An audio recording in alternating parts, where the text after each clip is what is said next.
নমস্কার, আমার নাম জেজিলা বানু। আমি ক্লাস 3 তে পড়ি। আজকে আমি একটা কবিতা আপনাদের সবার সঙ্গে শেয়ার করতে চাইছি। কবিতার নাম হলো সম্পাদক। কবি হলেন সুকুমার রায়।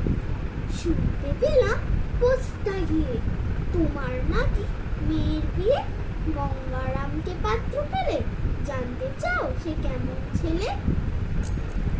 মন্দ নয় সে পাত্র ভালো, যদিও বেজায় গেল। তার উপরে মুখের গঠন অনেকটা ঠিক পেঁচার মতো। বিদ্যে বুদ্ধি বলছি মশাই, ধন্যী ছেলের অধ্যবসায়। 19টি বার মেট্রিক এসে ঘায়েল হয়ে থামলো শেষে। বিষয় আশায় গরিব বেজায়, কষ্টে শিষ্টে দিন চলে যায়। মানুষ তো নয় ভাইগুলো তার, একটা পাগল একটা পোয়ার, আরেকটি সে তৈরি ছেলে। জাল করে নোট গেছেন জেলে, কনিষ্ঠটি তবলা বাজায়, যাত্রা দলে 5 টাকা পায়।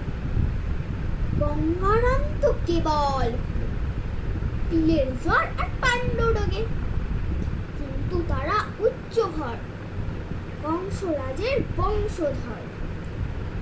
শ্যামলা হরি বনরামে কি যেন হয় গঙ্গারামের। যা হোক, এবার পাত্র পেলে, এমন কি আর মন্দ ছেলে? নমস্কার।